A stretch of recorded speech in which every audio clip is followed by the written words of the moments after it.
Welcome to Bible Boys, a podcast where two ex-evangelical siblings and an ex-Catholic non-sibling watch Christian media and either praise or condemn it. I'm Aaron. I'm Michael. Josh isn't here this week. He had enough of musicals, so he left the podcast. That's not true. We've all been having a very busy time. Josh will join us when they can. But this week, rejoice as we kick off our third annual spooky season with the 1973 Wicker Man. Before we talk a lot about phallic symbols, please be sure to rate and review us on Apple Podcasts, like and comment on our video, and follow us on Twitter at The Bible Boys. Michael? I'm so happy we finally got to watch the Midsommar prequel. It is... I mean, like, there's... Right, we could talk about how this is like a classic of folk horror, right? This is like the... Like, if you know anything about folk horror, like, this is where you start in Western cinema.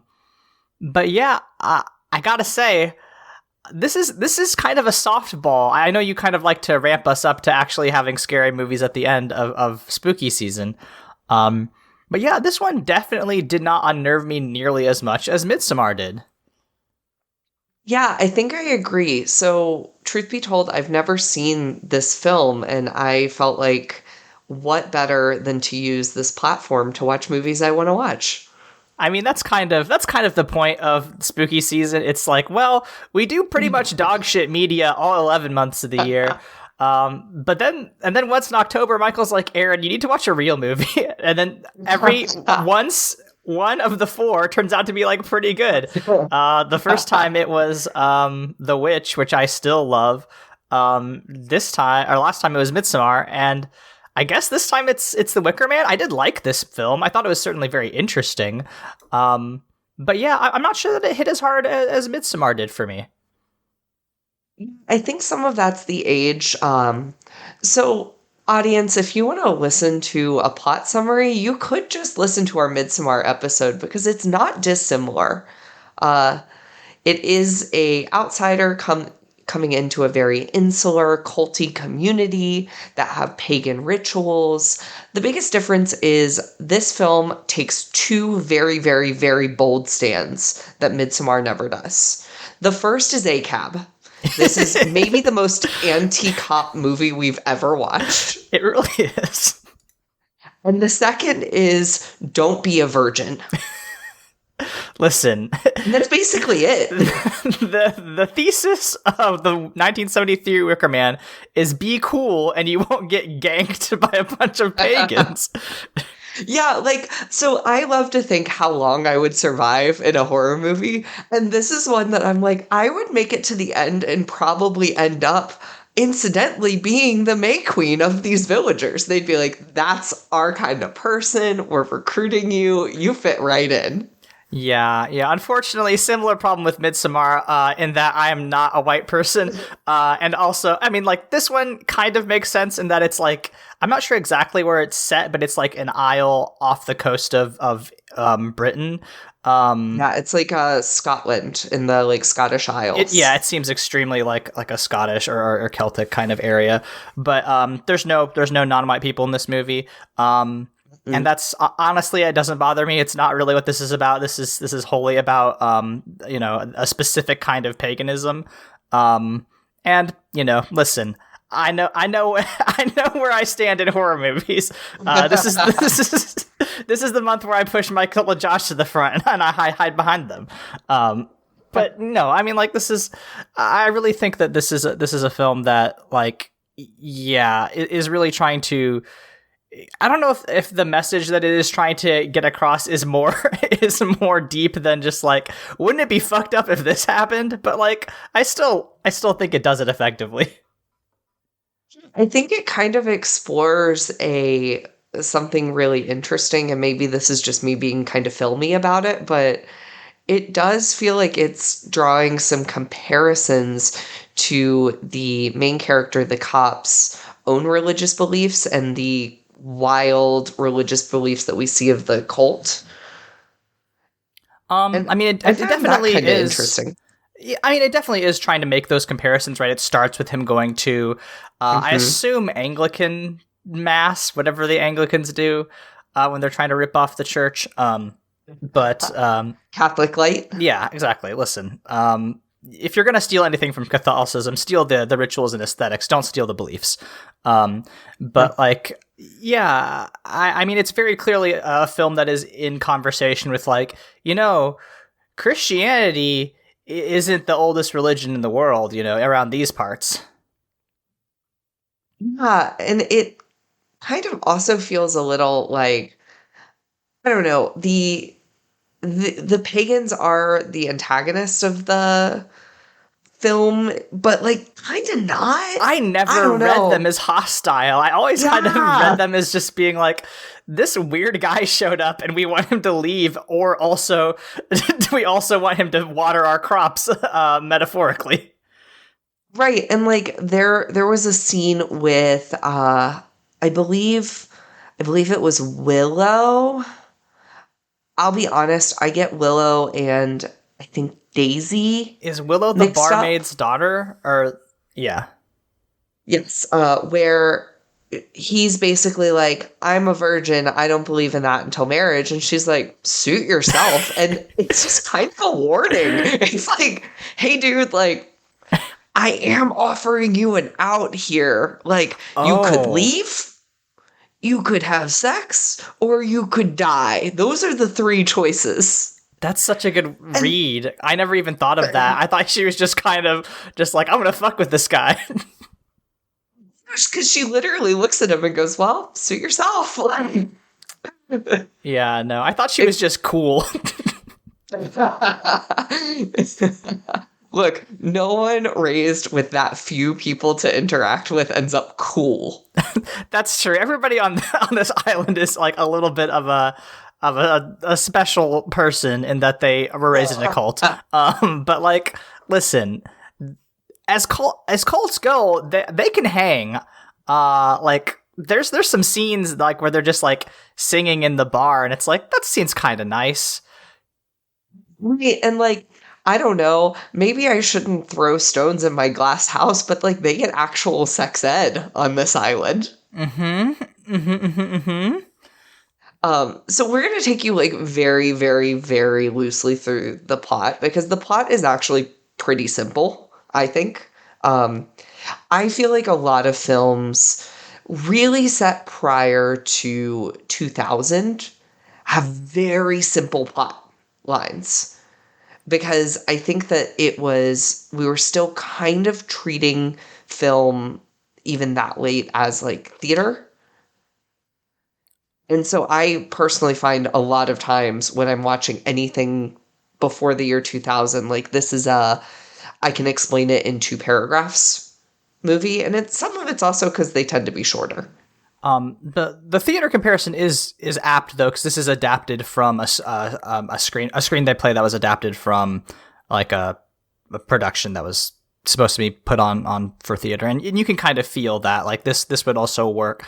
There was another thing, I think it was the fucking Playing Chess with God movie that was also adapted from like a theatrical script, and like, this is a much more fun and interesting story in that, but you can also feel how like this, you could probably contain this to like 1 or 2 major set pieces. Yeah, absolutely. And like, I don't know, I would love to see this as like actual theater. Oh, this I think this it would could be a incredible. musical. Because like we said, there's a lot of singing. Like, it immediately starts out with corn rigs and barley rigs and corn rigs and barley. It's like, all right, what is happening here? This is the tone of this was so jarring. Like to bring it back to Midsommar, like, this is not what I expect from a horror movie at all. No, and I think like, honestly, I think that calling The Wicker Man a horror movie is a misnomer. I think it's a thriller. Like, you're kind of unnerved and on edge, but I don't know that you're ever scared, if that makes sense. No, there's maybe one scene that I was like actually genuinely horrified at the very, very end. But like, generally there's no jump scares, right? That phenomenon hadn't really come out. I would say, like, I guess I don't know. I don't want to talk out of my ass. I haven't this is the only month of the year where I watch movies that are not from, that are from before the current era. But like, it seems like jump scares like are not really a common thing before, I want to say, like the 80s. Yeah, I would kind of say The Exorcist really sprung that, and it uses it very sparingly, which is actually something that I find sometimes a little jarring about watching old horror films versus new. And I find that my favorite kind of know where to place them and know where not to, right? Like, I'm a Conjuring stan. That movie is very, very wise with its use of jump scares. But this predates even that, right? Like, even The Exorcist and its, like, withholding behavior around jump scares. Uh, but we have our quote unquote protagonist, maybe the antagonist. It all depends on how you watch this movie. He's a police sergeant. He's going to this very, very remote island in the north of Scotland to find this young girl who's gone missing. And he quickly finds that this island is full of weird people, and they are messing up with his good Christian interpretation of what it's like to be British. And no, I'm not kidding. That is actually something he says. No, he is very explicit about how his authority is like coming from the state and, the queen, etc. And like how he wants to, like, he starts like just being a regular cop, but then he starts very soon trying to bring his Christian values into this community in a way that like is a little bit over the line for even what he's supposed to be doing as as an officer, but like he feels that like it is within his right to do, and that kind of helps you informs the character, and kind of explains why his arc is the way it is. Yeah, and like I don't know, I know how this movie ends just from being like around in culture, and I can't say I wasn't rooting for it at moments during this. I mean, who's to say who's wrong here? So he's like really perturbed by all sorts of things going on. People having sex in fields. Children are a part of May Day celebrations. He walks into a classroom where they're talking about phallic symbols. And then everyone's like, yeah, that's a sex ed class. Of course they're talking about phallic imagery. What are you? Come on, dog. Like an idiot? Come on. They don't teach you about that in England. This film does take some like Scottish supremacy too. Oh yeah. They're like, no, we are better than England. We're giving our kids a fair education. Mm-hmm. It's really good, especially with the character of Lord Summerisle. I really like how his character and his history plays into that history of Scotland. Absolutely, an icon. So he stays at an inn called the Green Man Inn. And Aaron, do you know like the Green Man? I know the Green Giant, the bean guy. So it does kind of actually come from the same place. Oh, really? Yeah, it's like an old pagan god that exists in many different pagan religions. It's literally just like a symbol of rebirth and a cycle of new growth. It's most common a like sculpture or like a carving that's like near a farm or field. So in the way that a lot of these more old school movies do, it's like tipping its hat at what's going to happen. And so he does notice that there is a May Queen. Unfortunately, she's not wearing a giant flower monster suit, but we can't all be perfect. We'll give it a cinema scenes ding for that. Yeah, absolutely. That's like a Bible Boys ding for not having a flower monster. And honestly, that really does ding a lot of the films we watched. Mm-hmm. So he asks a bunch of students about Rowan, and they're all like, who is that? And I just kind of love these kids gaslighting this guy. Like, we've never met a Rowan. What are you talking about? You're insane. So, like, that's I figure he doesn't have a great ending, but I didn't know the plot of this especially well. The only the exposure I'd had to this movie was the fucking Nicolas Cage, specifically the 2006 remake, specifically the bees, they're everywhere scene.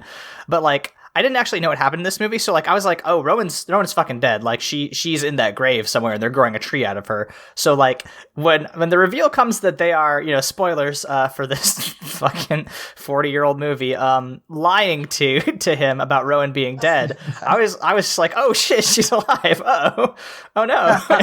It's so funny to think of all these kids being like, hey. They told like all 100 inhabitants of this town, we're gonna fuck with this guy, okay? You all have to be super chill. And the kids were like, yes, we love lying. I think Josh, were they here, he would be like, kids love to lie. He would agree with me. Yeah, I mean, I feel like if you tell a bunch of kids, like, we are collectively lying to this person and you're in on it, they will absolutely sign up with very few questions. Mm-hmm. Mm-hmm. So then he's directed to maybe the film's actual protagonist, Lord Summerisle. It is for me, because he's played by Christopher Lee! A true icon. Like, the world's a worse place without him. It is. He apparently considered this his best film performance, which is incredible. But yeah, like I only knew Christopher Lee from fucking Saruman and Count Dooku. But like obviously he was like a hugely important actor before that. But like it was a huge surprise when I saw his name in the credits. I was like, oh shit, this is gonna be a good movie. Yeah, and I mean, I don't know that I disagree with him. He puts on a hell of a performance. He's great. So it kind of gives us a plot dump where he explains that his grandfather developed these fruit trees that would grow in Scotland's kind of harsh climate, and basically said that the old gods would bless them and bring prosperity to the island and like start basically making paganism cool again. And every year they had all these like crazy big harvests, and everyone was like, paganism sounds kind of cool, actually. And, I do feel like this is like the truest thing about human nature, is that if you were able to grow a bunch of like apples and like all these like fresh fruits on a rock in Scotland, everyone would be like, yeah, we're pagans now. No questions asked. I love the history of him and his grandfather, because like what he explains is like he was like, he was a Victorian, so like of course he was just like, we can come and conquer this land and make it our own. And when he did all these weird experiments, and he was just like, okay, I will, you folks, if you help me out with this, I'll, my terrible queen is gonna like want you to all to be Christian, but if you all are really chill, and keep it on the DL, we can keep praying to your old gods, and you can do whatever, jumping over fires naked that you love to do. And specifically the part where he's just like, when the police officer, I don't even know if we named, what's his Sergeant Howie, is talking about how like, this is he represents like a Christian government, and like how, he represents the living God, Jesus Christ. Lord Summerisle is like, well, here the old gods aren't dead. Your god is dead. He had his chance, and in modern parlance blew it. And like it's an interesting mode of turning over the imperialist instinct to flatten everything and to bring it into one uniform culture and aspect. By being like, no, actually, I'm going to do the thing that I'm going to turn that in reverse. Instead of trying to turn you into like farmers and produce things for the empire, you can do that, I guess, but I'm going to allow you to have your culture back. And like, especially because like, Howie is just like, you know what, your grandfather fucking sucked, dude. He brought you up to be a pagan, and then Lord Summerisle was like, a heathen, conceivably, but I hope an enlightened one. And he's just like, he is so in control. He is so unafraid of Sergeant Howie. And also, it is so striking to see Christopher Lee compared to a regular average height person, because young Christopher Lee, I mean, obviously he didn't like shrink that much as he got older, but like he towers over the sergeant. He like when the sergeant like gets up in his face, he comes up to his like collarbone. He is not afraid at all. He is completely like he is 100% the master of this land and is not fazed at all by Howie, and it is incredible.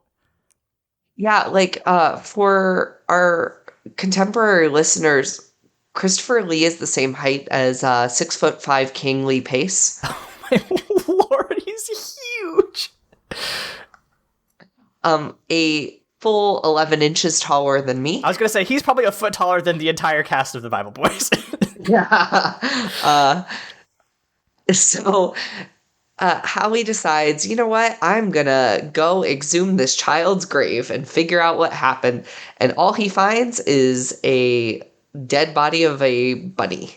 And this is very fun because like they had talked about how earlier Rowan had loved hares, and they like were like, oh well, she's turned into a hare now. You know, she's the March Hare. And then like when that rabbit corpse shows up, and the guy who was with him started laughing, I was just like, oh my god, these guys have fucking got you. It was at this point that I was like, oh no, she's not dead, she's in on it, and this dude's fucked. Yeah. And he also finds the missing photograph from the Harvest Festival, and it shows Rowan with like a bunch of empty boxes. So the harvest did not come to fruition this year. And he does some research and finds out that there needs to be a human sacrifice. So finally, he puts together, okay, Rowan's alive and they're killing her. And like, again, he has never once thought, I am in danger. No. Which is the wildest thing to be like a stranger on this island, which is just such a... It's kind of the reason that it's hard to view him as the protagonist, because it's like you're dumb and you're an asshole and you make choices that like I wouldn't make. Like I would be like, oh, they need a human sacrifice. I'm literally the only person on this island they don't know. Yeah, exactly. Like, his arrogance is the thing that completely makes you be like, I'm not super sad when this dude's gonna buy the farm. Yeah. I want to talk about the research scene real quick because like they do a couple of interesting things. First, they talk about how like when he is looking through this book, he's just like, oh, okay, you know, they set up like the characters that are going to be in the third act play, like the fool, the priest who is both a man and a woman, the horse, the fucking weird horse, which will come up and is very fun in a second. But also they talk about how like, yeah, the ritual to, you know, improve their harvest. Like they can do a couple things. They have a bunch of people with the swords, the 6 swords that turn into a star that represents the sun. They talk about how like sometimes they will drown their victims, I think, but also there's a part where they're like, oh, well, sometimes they'll use the swords and they'll behead the sacrifice. But they also mention like in passing, you know, like it is not the focus of the scene at all, but they're just like, also they'll maybe just like put a guy in a big wicker effigy and set them on fire. That's not probably going to come up though. You know, it's not the title of the movie, but don't worry about that. Sergeant Howie's not worried about that at all. But like, it is so fun to be like, they did set it up, but like they never bring it up until like the very end. And it's great when they do, but like it is nice that they are alluding to it even in that small way. Also, one thing I could not get out of my mind, and maybe it's just because I've been poisoned by being a teenager in the late 2000s, but like when he is looking through this book, I was like, this is just like the scene in Twilight where Bella is Googling things about vampires. He's just like, pagan sacrifices? They pray to the sea? It's just like, bro, you need to leave. You need to get you came in here on a fucking airplane. You need to make sure you need to have another way off of this goddamn island, my guy. And that brings us exactly to what happens next, because he goes back to his plane and is like, oh, it doesn't work. The radio's damaged. Huh. I'm stuck.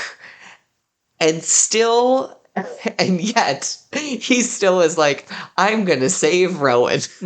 I don't have any means of escape, but I'm gonna do my fucking job. I also want to talk about the scene right before this where we talked to the innkeeper's daughter is trying to seduce him. She is literally like naked and banging on his wall because they share walls in the rooms.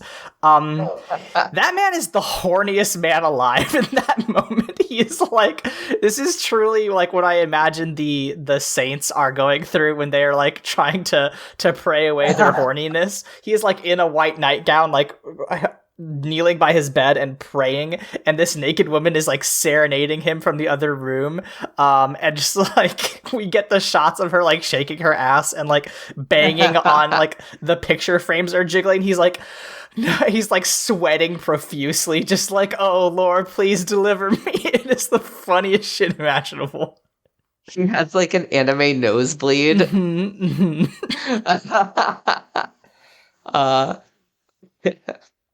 So he goes to the May Day celebration, steals the innkeeper's costume, which is actually kind of incidentally a Hunchback of Notre Dame throwback. Punch the Fool, which was a like old 16th century Italian figure. It's a little puppet that he dresses up as, and he is able to find Rowan. He sets her free. He runs. He's like, okay, we're getting out of here. We're saving you. And the Islanders capture him. And Rowan's like, hey, guys. She runs over to Christopher Lee, and she's like, did I do a good job? And she's like, you did a great job, and like high fives her. And she goes and hangs out with her mom. And then Howie's just like, something's not right here. Like, he still doesn't get it even at this moment, and it's just incredible. He's just like so clueless. And then Christopher Lee tells him, hey, surprise, she's not the sacrifice.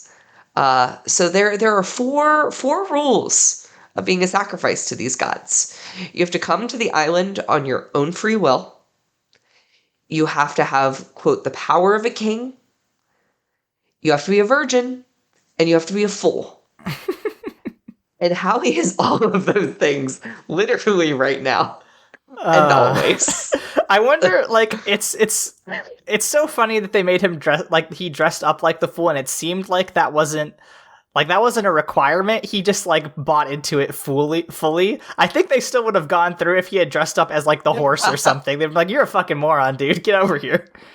They'd be like, look, we literally basically did everything but the beginning of Midsommar, where we hold up a tapestry telling you the plot and you still didn't get it.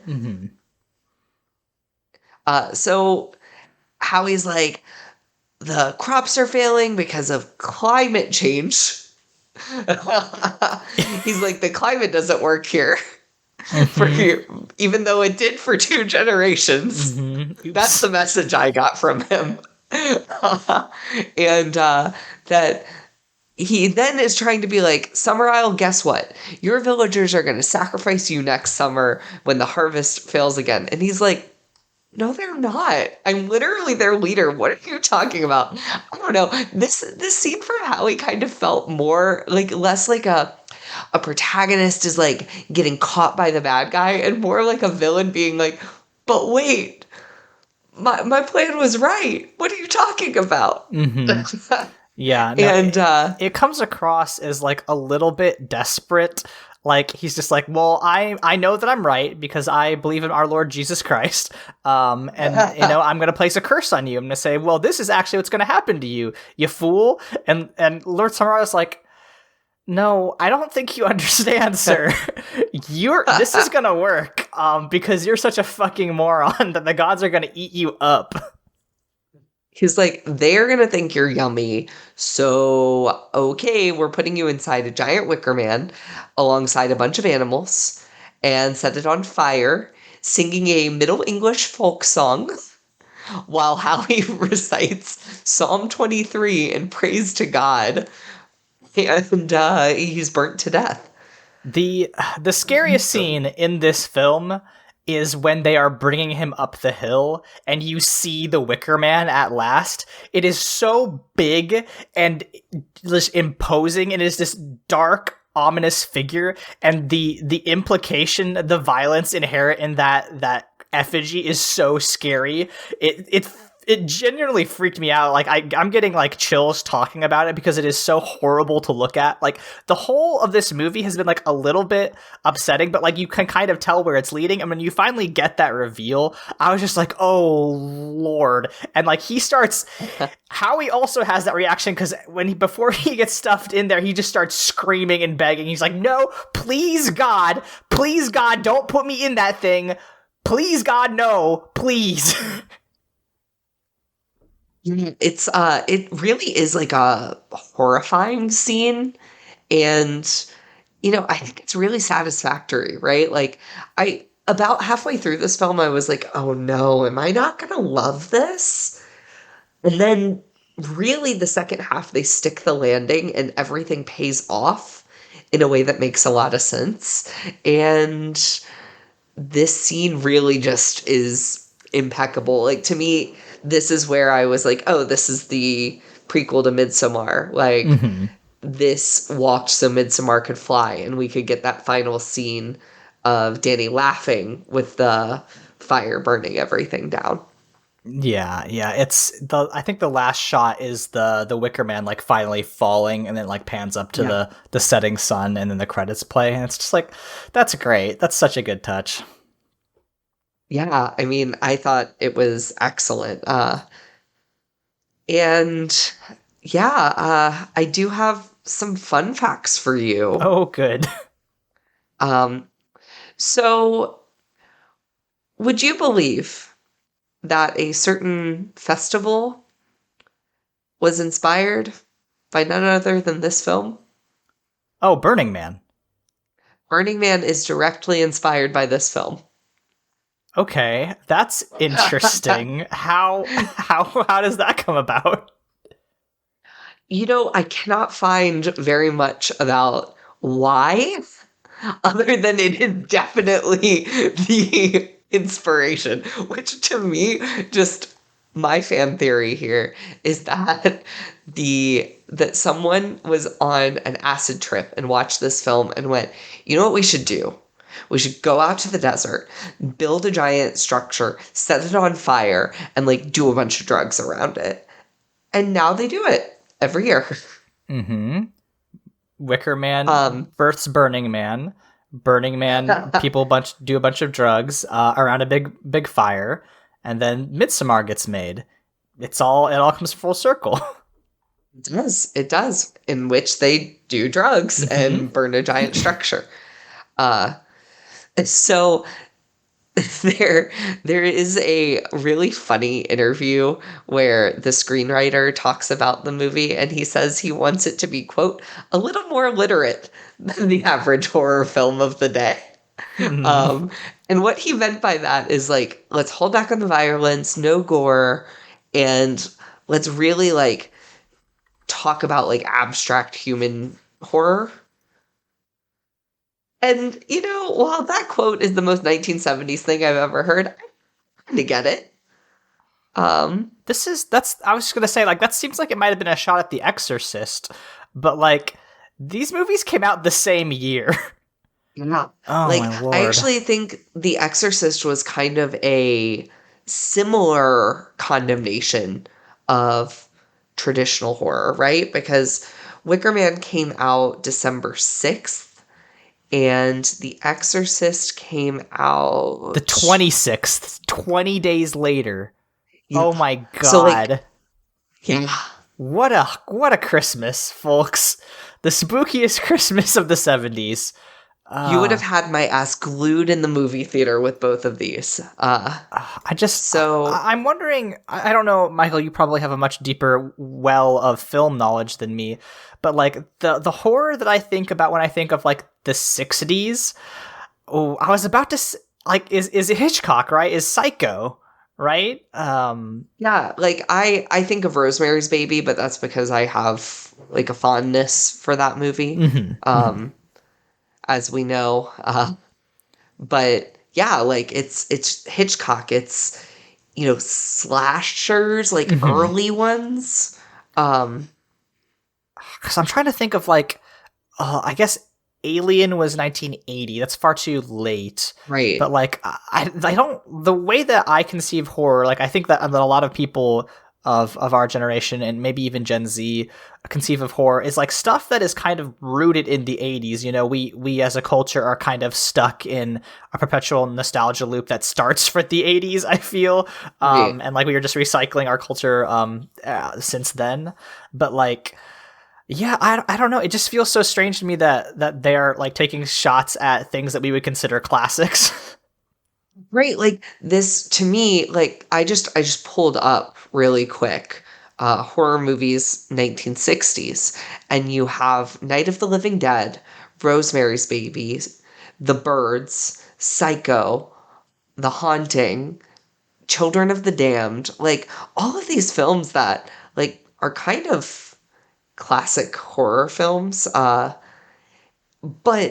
also I don't think are incorrectly read in this way of like, yeah, they do just kind of rely on what was considered really like subversive use of violence and gore at the time. Like now we would look at it and be like, what are you talking about? We literally watched someone's head get bashed in Midsommar, but at the time a lot of those were really, really horrifying.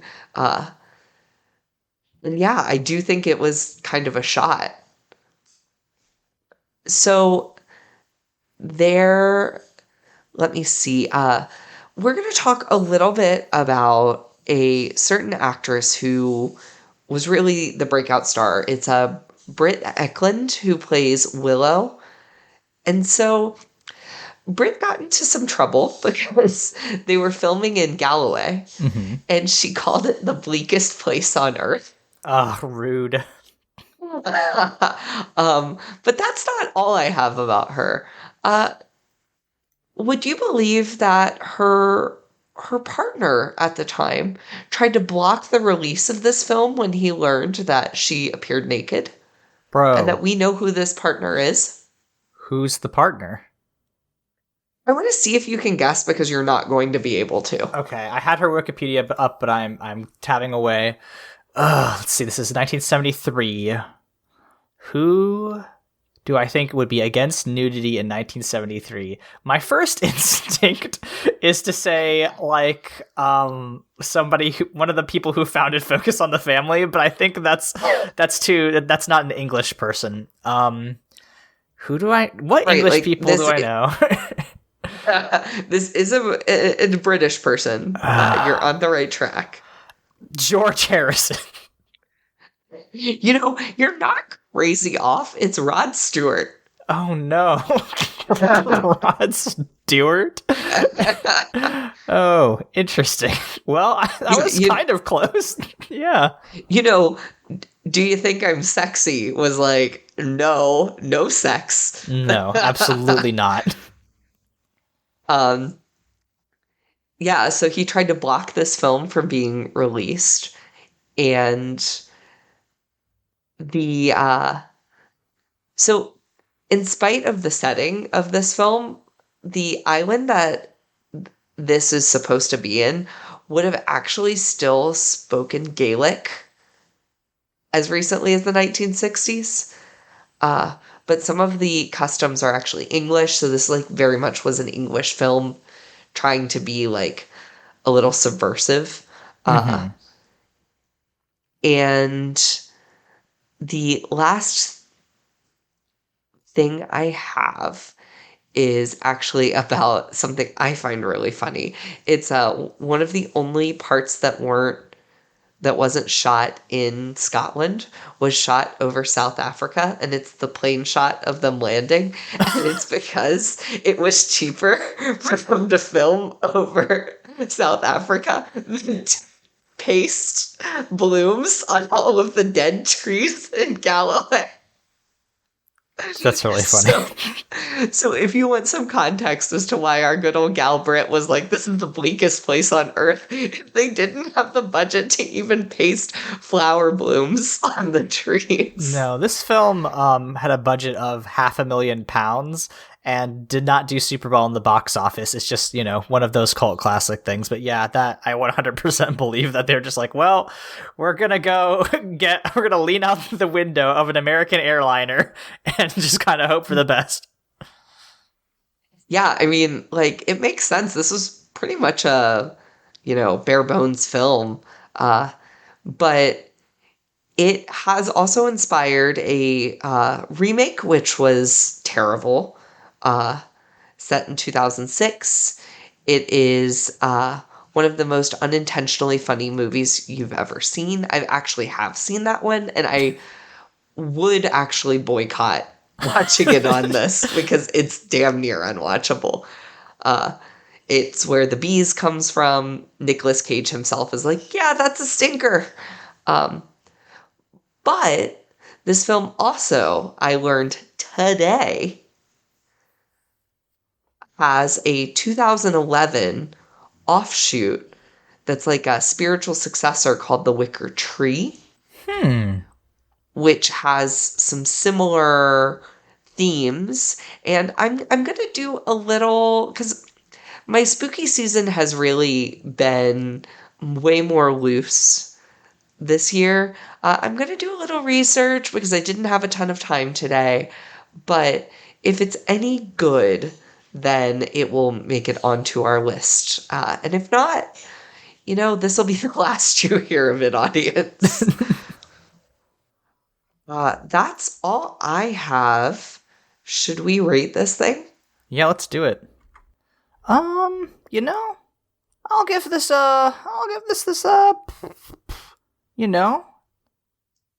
Innocent the Seventh. It's a 51. That's pretty high.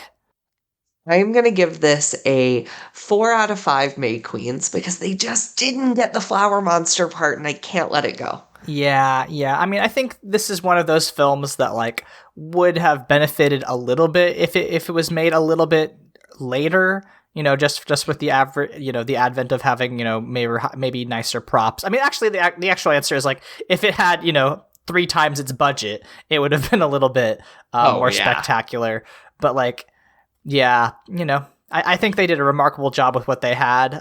Like this is the fact that like it seems like all of these are practical effects. Like I mean, like this is before the age of computer graphics, so like they had to build a Wicker Man. And like I just love that. I don't want to be like, oh, things were better back in the day because one, I haven't watched that many movies from post 1990. But like. Yeah, I mean, we do lose something when we're not shooting on location. Yeah, we really do. And, I do kind of hope that one thing that has been popping up a lot with more contemporary film, especially horror films, is getting back to some of that. And I really hope that continues. Yeah, I hope so. And I can't wait to see what other explorations of cinema we get to as spooky season continues.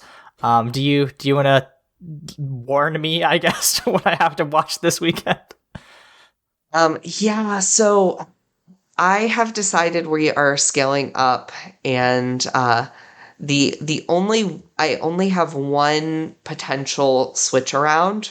So we are going to be traveling a little bit in time. And we are going to be watching another film in the 1970s. None other than The Omen. Oh, okay.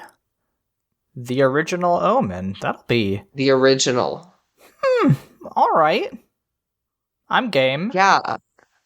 It's a film that really does kind of... It really depends on when you watched it, right? Like if you time traveled to the 1970s and watched it, I think that a lot of people really didn't like it, and we'll get into some of that. But I don't know. I feel like I have to pick it. It's so good. All right. Well, listeners, you can look forward to more spectral and haunted delights this spooky season. But when Michael is not trying to make me and Josh pee ourselves in increasingly terrifying filmic fashion, Michael, where can we be found on the internet? I'm at Michael's Diamonds on Twitter. I'm at Aaron SXL on Twitter, where I tweet about tabletop RPGs, health policy, and writing. I've got another podcast I do with my friend Layla. That's at Mortified Pod. We just watched The Fate of the Furious, the 8th in the Fast and the Furious franchise, which I genuinely think embodies family values more than anything that me and Michael and Josh have watched on this program. I'm not even fucking joking. Go listen to that episode if you want to hear my argument for that. Absolutely true. But yeah, there's a sincerity in Vin Diesel's performance that we just don't get here in Christian propaganda land. But if the fact that we are only getting spookier from here makes you a little weepy, as it does me, just remember that it is okay to cry, because even Jesus wept. We'll see you all next time.